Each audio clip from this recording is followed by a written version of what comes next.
अरे दुनिया वालों से पूछो कि नवरात्र में कन्या भोज क्यों कराते हो। दुनिया वालों से पूछो कि नवरात्र में बेटियों को क्यों ढूंढने जाते हो। दुनिया वालों से पूछो कि नवरात्र की अष्टमी और नवमी पर कन्या का पूजन क्यों करते हो। क्योंकि दुनिया वालों को यह मालूम पड़ना चाहिए कि देवी भागवत में लिखा है, एक कन्या एक बेटी जब किसी के घर में मुख झूठा करती है, एक बेटी एक कन्या जब किसी के घर में भोजन करती है तो उसके भंडारे कभी खाली नहीं रहते। इसलिए कन्या पूजन किया जाता है, इसलिए बेटी का पूजन किया जाता है।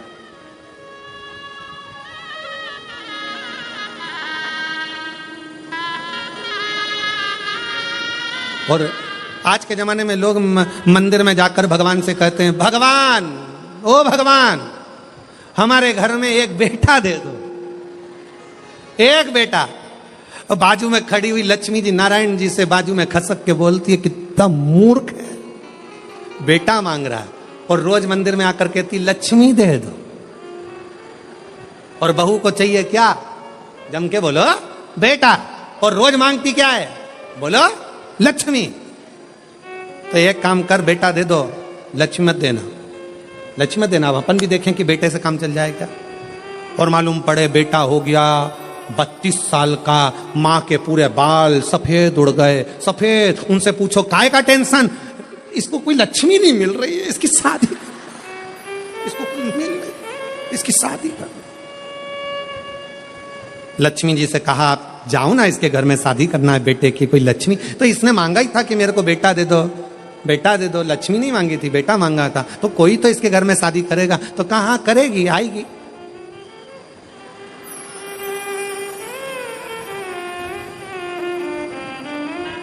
आएगी पावागढ़ वाली आएगी।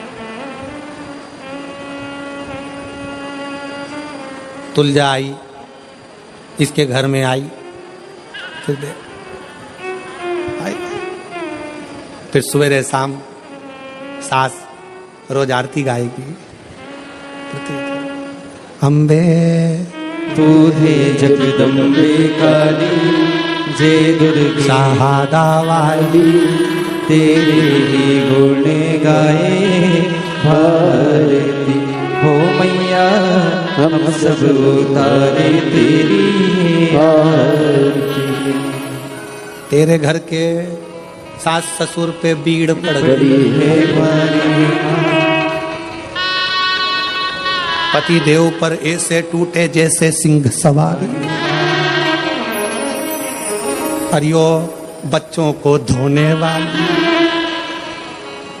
सुबह शाम चिल्लाने वाली, क्यों चिल्ला चोट करे। देखे फिर कहा ये रोती, अरे मांगा क्या था, अरे खुश होना है। जितने लोग शिव महापुराण की कथा को श्रवण कर रहे हो, तुम्हारे घर में बेटी ने जन्म लिया है तो खूब नगाड़े बजाकर खुश होना। अगला जन्म नहीं, अगला जन्म शिव के चरण में होगा, शंकर के चरण। छूट गए जन्म और मरण के प्रपंच से, छूट गए।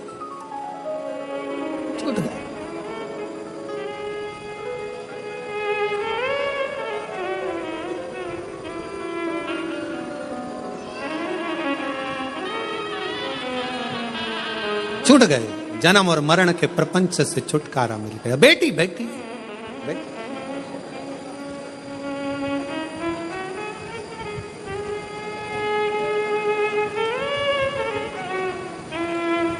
शिव पुराण कर रही है, भगवान शंकर का चरित्र कर रही है। कात्यायन ऋषि ने पूछा कि मुझे जन्म मरण के प्रपंच से छूटना है, क्या करा जाए। शंकर भगवान ने कहा, तुम्हारे घर में अगर बेटी का जन्म होगा, तुम जन्म और मृत्यु के प्रपंच से छूट जाओगे। स्कंद पुराण का नागर खंड कहता है, कात्यायन ऋषि ने मां पार्वती जी से कहा, अब कुछ भी हो, मेरे घर में अगर बेटी का जन्म हो तो निवेदन है मां दुर्गा, हे मां आदिशक्ति, हे मां भवानी, हे मां पार्वती, आप मेरे घर में बेटी के रूप में जन्म लो। और कात्यायन ऋषि के घर में मां कात्यायनी के रूप में जन्म हो गया। कात्यायनी, बोल कात्यायनी माता की।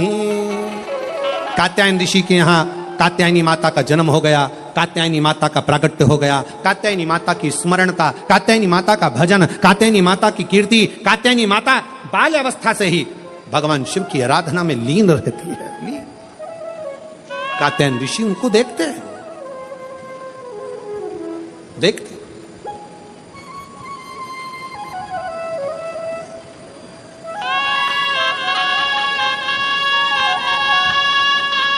और जब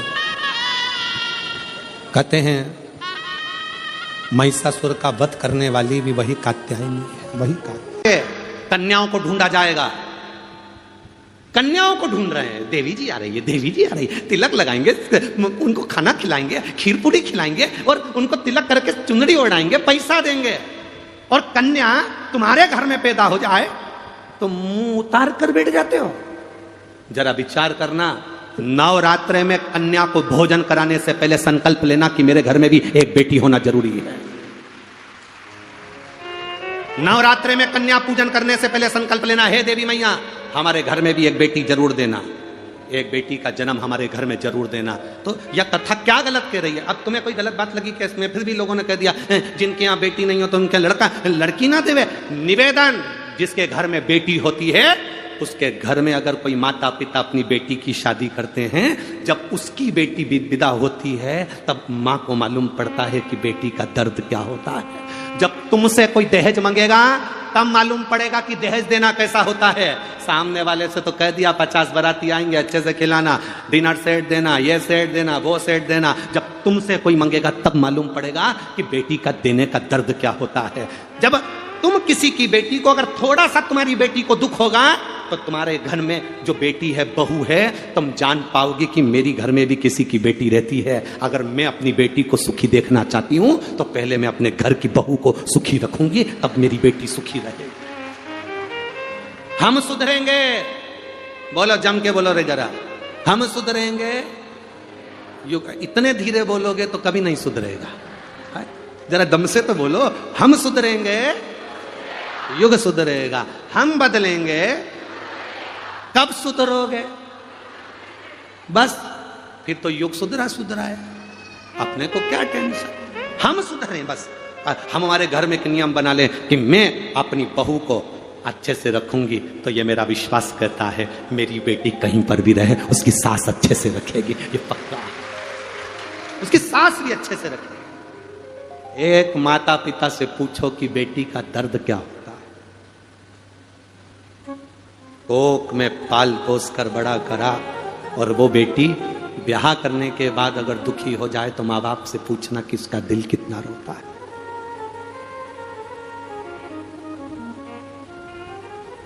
उसका दिल कितना रोता होगा, उसका हृदय कितना रोता होगा,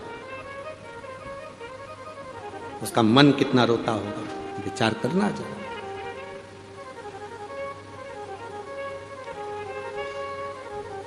शिव कथा कह रही है, भगवान शंकर का संवाद कराए। ब्रह्मा जी ने कहा तुम्हारी पत्नी वीरणी जब अपनी इतनी लड़कियों को पाल सकती है, श्रृंगार कर सकती है, पोष सकती है, तो मेरा विश्वास करता है कि तुम्हारी पत्नी वीरणी गाय को भी बेटी मानकर उसको अपने पास रख सकती है और गौ माता की सेवा कर सकती है। दे दो। दक्ष प्रजापति ने कहा मैं अपनी धर्म पत्नी वीरणी से पूछना चाहता हूं, तुम्हें ये बेटी मिलेगी, तुम इस बेटी का सम्मान करोगी, आदर करोगी, सत्कार करोगी? तुम्हें सुरभि कामधेनु गाय मिल रही है, तुम इस बेटी का आदर करोगी? वीरणी को बुलाया गया और वीरणी ने आते से ही जब गौ माता को देखा, सुरभि को देखा, कामधेनु को देखा, इतनी सुंदर सुरभि गाय, इतनी सुंदर कामधेनु।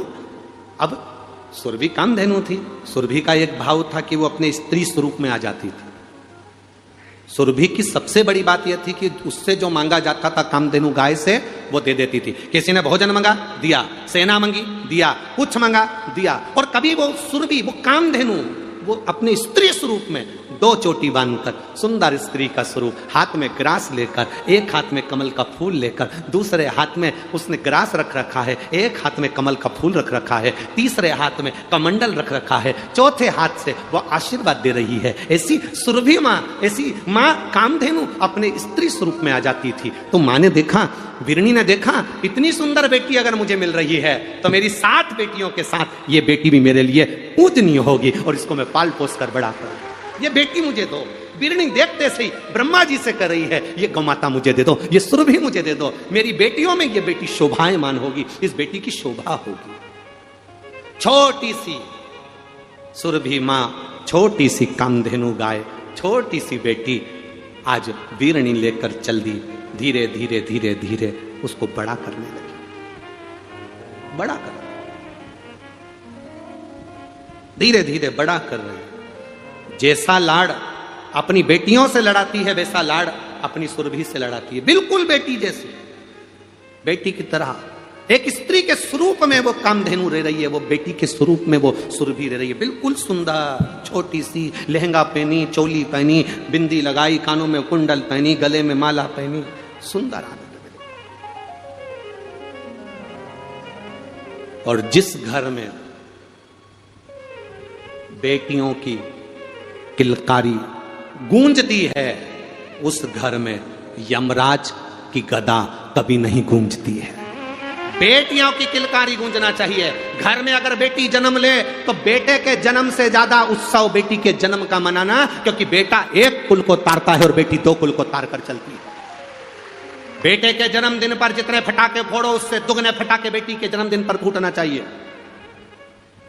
पर करें क्या महाराज, बेटा हो जाता है तो लोगों को कहे बेटा हो गया, छोरा हो गया, छोरा हो गया, और बेटी हो जाए तो हाथ में जो दूध की टंगल रहती वो भी नहीं हिलती, तो मुंडा क्या खा खिले।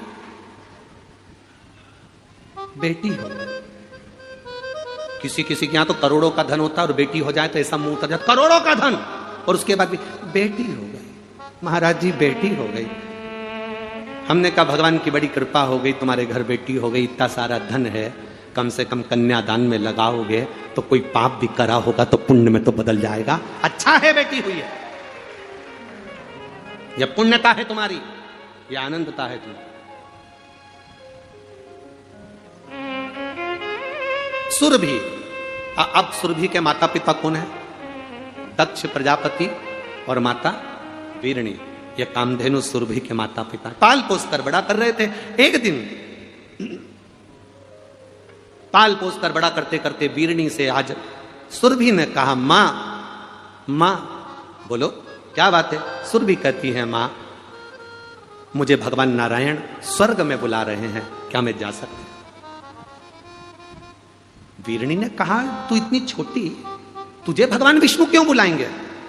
मां भगवान विष्णु और लक्ष्मी जी में झगड़ा चल रहा है। क्या झगड़ा चल रहा है? लक्ष्मी जी कह रही हैं मैं सर्वश्रेष्ठ हूं, नारायण कह रहे हैं तू सर्वश्रेष्ठ नहीं। अब दोनों में झगड़ा चल रहा है, तो भगवान विष्णु ने मुझे बुलाया है। क्यों बुलाया है? लक्ष्मी को बहुत अहंकार आ गया है मां, उसके अहंकार को कम करने के लिए नारायण मुझे बुला रहे हैं। तू जाकर क्या करेगी बेटी? सुरभि कहती है मां, कामधेनु कहती है मां मुझे जाना पड़ेगा क्योंकि नारायण बुला रहे हैं। मां वीरणी ने कहा ठीक है जा, और वीरणी अपनी बेटी सुरभि को कामधेनु को स्वर्ग भेज दी। जैसे स्वर्ग में कामधेनु गई, भगवान नारायण ने कहा कामधेनु वीरणी हमें तीर्थ करने जाना है, अगर हम इस नारायण के स्वरूप में तीर्थ करने जाएंगे तो लोग हमें देखकर पूजने लग जाएंगे, इसलिए हम तुम्हारे शरीर में बैठकर तीर्थ करेंगे। 33 कोटि देवताओं को माता सुरभि ने अपने शरीर में बिठा लिया। भगवान नारायण तीर्थ करने ले गए। 8 दिन तक नारायण स्वर्ग नहीं आते, 10 दिन निकल जाते, भगवान नारायण स्वर्ग नहीं आते, तो लक्ष्मी जी को टेंशन बढ़ा कि मेरा पति आखिर जाता कहां है, भगवान विष्णु आखिर जाते कहां है। लक्ष्मी जी को टेंशन बढ़ा, लक्ष्मी जी को चिंता बढ़ी कि नारायण कहां गए, नारायण पहुंचे कहां है। अब तो सारे देवता गौ माता के अंदर बैठते तीर्थ करने चले जाते।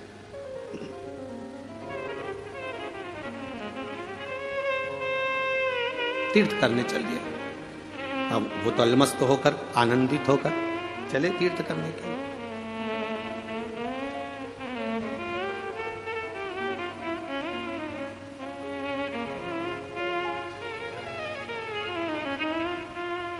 और तीर्थ करने जाते सारे देवता घूमने में लग जाते। महाराज सारे देवता नाम का स्मरण अपने पास में रखिएगा। चलो सब लोग बोलेंगे, पहला नाम कौन सा है? अर्पणा, और दूसरा नाम कौन सा है? तिलकेश्वरी। दो पार्वती जी के जो 2 नाम हुए हैं ये बड़े विशेष। एक अर्पणा नाम, कभी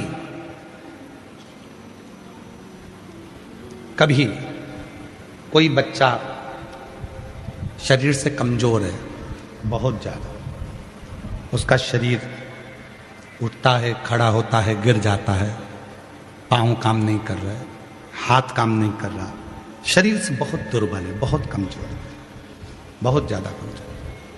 तो शिव महापुराण में अर्पणा नाम की महत्वता कही गई। सप्त बेलपत्र के कमल बनाना है, थोड़ा समझिएगा। सप्त बेलपत्र का कमल दल बनाना है। सप्त बेलपत्र का कमल दल कैसे बनेगा? जैसे सारी डंडियों को एक साथ कर लो और फिर उसको फैला लो, उसको सप्त बेलपत्र को चारों तरफ कमल दल जैसा, समझ में आ रहा है ना? उस पहले बेलपत्री को सब इकट्ठी कर लो, एक के साथ बेलपत्र एक के ऊपर एक रखकर इकट्ठी करो, और एकत्रित करने के बाद उन बेलपत्र को चारों तरफ डंडी बीच में हो और पत्तियों को चारों तरफ घुमा लो, उसको सातों बेलपत्र को कमल दल बना लीजिए। और अर्पणा माँ जगत जननी अर्पणा माता के नाम से किसी भी शिवालय में प्रदोष के समय पर, प्रदोष काल में उसको समर्पित कर दो। 7 ही चावल के दाने उस पर समर्पित कर दो, 7 चावल के दाने और 7 बेलपत्र वापिस लेकर आ दो। चावल का दाना सुबह के समय पीस कर या भोजन में मिलाकर, वो जो कमजोर बच्चा है, जो शरीर से बहुत कमजोर है, कोई अगर लकवे से ग्रसित